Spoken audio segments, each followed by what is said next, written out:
Before we get into the video, if you find any of my videos helpful and you'd like to see more videos like this in the future, don't forget to hit the subscribe button. If you'd like to be notified, do make sure to turn on the notification bell. What's up guys, Shane Starnes here, and I've been using the Galaxy S20 Ultra as my main device for the past 3 days. The main question that you guys keep asking me is, how is the battery life? This thing is rocking a 5,000 milliamp hour battery. It's got the Snapdragon 865 processor. And the question is, even with that giant battery, does the 120 hertz refresh rate screen kill the battery life quicker than usual? Now, I know that there are plenty of battery drain tests out there, but in this video, I'm going to show you my real world usage of the phone and the kind of battery life I was able to get over the past 3 days. Let's go ahead and get started. So February 29th was my first full day on the S20 Ultra, and after just 1 hour of use, I was down to 90% at almost 11 o'clock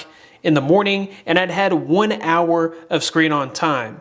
On that same day, at almost midnight, I was at 46% and I had used 4 hours of screen on time. So at this rate, I would have made it to about 8 or 9 hours of screen on time. If we scroll over here, my usage here, I had 48 minutes of Twitter, I had 34 minutes of Chrome, 22 minutes of YouTube, 26 minutes of YouTube Studio, and 14 minutes of Gmail throughout the day. You can also see the background usage of those applications. So moving on to March 1st, it shows that at 9 o'clock, I had an hour of screen on time, but that includes about 40 minutes of Netflix and YouTube that was recorded before I charged the phone. So we'll have to subtract about 40 minutes from this day. So I actually had about 20 minutes of screen on time and had only used 2%. By 11:19, I was down to 87% and had used 2 hours and 2 minutes. There again, about 1 hour and 20 minutes of screen on time. At some point, as you can see here, I turned on the dark theme,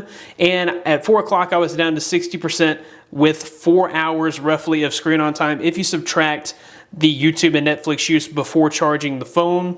And just as a reminder, I've had the 120 hertz high refresh rate selected for this entire 3 days. So at 8 o'clock in the evening, I was down to 40%. And I had roughly 6 hours of screen on time. At 8 o'clock, I had used Facebook for about an hour, Chrome for about an hour, Twitter for about an hour, YouTube for about an hour, YouTube Studio for about 33 minutes, Netflix for 21 minutes. And at this day, I think it's worth mentioning that I was at home for most of the day. I didn't really venture out of the house that Sunday very much. I actually had to miss church because my son had the flu, so we didn't even get out of the house for church. So I was mostly on Wi-Fi here. I wasn't really connected to LTE. By 9:17, I was at 29% and had used the screen for about 7 hours. You can see some of my usage there at 9:17. At 11:54, I was down to 13%, and I had used about 9 hours of screen on time. An hour and 20 minutes of Facebook, an hour and a half of Twitter, an hour and a half of Chrome, an hour of YouTube, an hour of Prime, an hour of YouTube Studio, and 21 minutes of Netflix. All right, so today at about 11 o'clock, I was down to 90%. I had started out my day with about half an hour of YouTube music. By 2:51, I was down to 70%, and I had used 2.5 hours. A whole hour was watching Prime Video during my lunch break, and I'd had YouTube music on for about 49 minutes.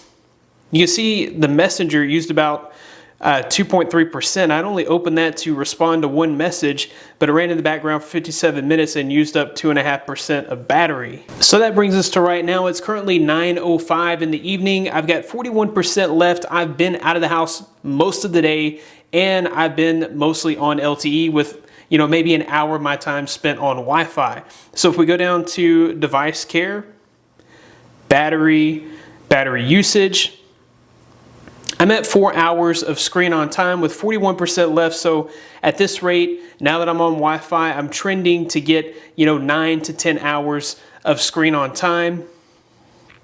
I've had 27 minutes of active YouTube use, 4 hours of background. So most of this was listening to a couple of hour-and-a-half podcasts, driving in between stops today at work. I had an hour of Prime Video, 33 minutes of Twitter, 49 minutes of YouTube music. There again, Facebook Messenger used about 2.5% just running in the background. The same with Facebook, 1.7% running in the background. In case you're wondering, the first day my screen brightness was set to adaptive brightness. So if I went outside, my screen got brighter. If I came inside, the screen was dimmer. Today, I had adaptive brightness turned off. Oh yeah, and yesterday, while I was at home all day on Wi-Fi, I was on adaptive brightness. My screen was probably right there about midway because I was indoors most of the day. Today I took adaptive brightness off and I kept my screen brightness not quite 50%. So I find that, you can save some battery life if you take off adaptive brightness if you're outdoors most of the day and put it on, about 45%. Of course, if I needed to use my phone and I was outdoors in the sun, I would bump that brightness up, for 30 minutes to an hour, however long I needed to use the screen. All right, so it may be a little early to tell, but in my opinion, battery life on the Galaxy S20 Ultra is absolutely insane with that 5,000 milliamp hour battery, considering the fact that I've stayed on 120 hertz for this entire time. I never dropped it down to 60 hertz. Samsung actually says that if you do drop it down to 60 hertz, you will see improved battery life. I think it's also worth mentioning that we don't have 5G in my area, so I have been on LTE for this entire time except for Sunday when I was on Wi-Fi. Of course, if I was on 5G, I probably wouldn't be getting the type of battery life that I'm getting on the S20 Ultra. The Galaxy S20 Plus has been ordered. It's on the way. Also, if you're going to be buying a new S20 or anything from Samsung, be sure to use my Samsung store link in the description for a 5% discount. If you're buying the S20 Ultra, 5% discount amounts to about $70. So that's a pretty massive savings. That about wraps it up for this video. Thanks guys for watching. Be blessed and I'll see you in the next one.